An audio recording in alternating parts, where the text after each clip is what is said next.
नमस्कार आप सभी को। आज एक बहुत ही बढ़िया ऑर्डर पास हुआ है। जो नो गवर्नमेंट जॉब के 5 अंक दिए जाते हैं सोशियो इकोनॉमिक के अंदर, ग्रुप डी में जो अंक दिए जा रहे हैं स्पेसिफिकली, उनके ऊपर स्टे लगा दिया है हाई कोर्ट ने। हाई कोर्ट का कहना ये है कि ये कोई भी बच्चा कंट्रोल नहीं कर सकता है कि वो किसके घर में पैदा हो रहा है, कि उसके माँ बाप नौकरी पर थे या नहीं, और यदि उसके माँ बाप नौकरी पर थे तो उस बच्चे को सरकारी नौकरी से क्यों वंचित किया जा रहा है, क्यों उसको 5 अंक नहीं दिए जा रहे हैं।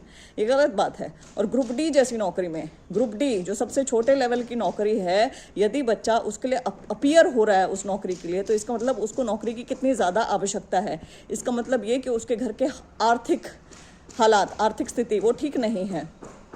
इससे इतर भी यदि देखें तो क्या एक बच्चे के ड्रीम्स इसलिए पूरे नहीं होने देने चाहिए क्योंकि उसके माँ बाप सरकारी नौकरी में थे।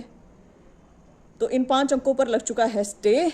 ये हाई कोर्ट ने ऑर्डर पास किया है, नो गवर्नमेंट जॉब वाले 5 अंक क्यों दिए जाएं केवल उन बच्चों को जिनके माँ बाप कभी सरकारी नौकरी में नहीं रहे, और क्यों वंचित किया जाए ऐसे बच्चों को जिनके माँ बाप सरकारी नौकरी पर रहे। ये केस है Varun Bhardwaj versus state of Haryana and another, और इस केस को क्लब कर दिया गया है CWP 6052023 Arpit Gahlawat versus state of Haryana and others के साथ। इस केस का CWP नंबर था 25781/2023 O&M। इसमें एक और दलील जो हाईकोर्ट ने दी है, जो मैं हमेशा से बोलती आई हूँ, वो ये है कि इकोनॉमिक वीकर सेक्शन, तो आपने एक डाल दिया है ना, एक रिजर्वेशन आप दे रहे हैं ना 10% EWS के अंदर रिजर्वेशन, तो ये एक्स्ट्रा 5 अंक किस लिए?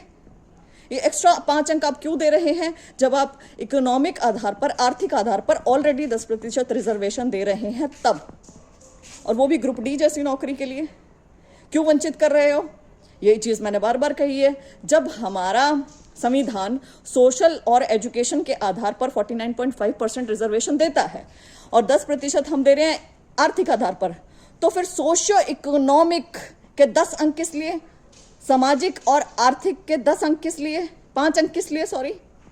जब सामाजिक, आर्थिक और जो एजुकेशनल है, शैक्षणिक रिजर्वेशन ऑलरेडी है, तो धन्यवाद करना चाहूँगी मैं हाई कोर्ट का कि उन्होंने इतना अच्छा फैसला लिया है। जो नो गवर्नमेंट जॉब के 5 अंक हैं, उसके चक्करों में बहुत सारे जो मेरिटोरियस बच्चे थे वो दुखी हो रहे थे, वो मेरिट से बाहर हो रहे थे। और ग्रुप डी जैसी नौकरी में यदि कोई जा रहा है, सबसे छोटी नौकरी में, तो उसके घर के सच में आर्थिक हालात अच्छे नहीं हैं।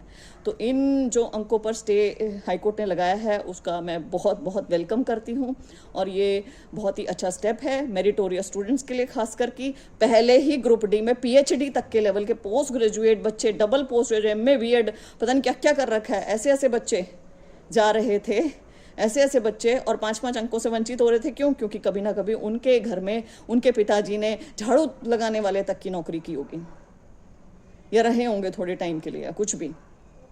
तो फैसला अच्छा है। उम्मीद करूँगी कि ये जो अंक है नो गवर्नमेंट जॉब वाले, ये फाइनली हट जाएंगे। बहुत बहुत धन्यवाद।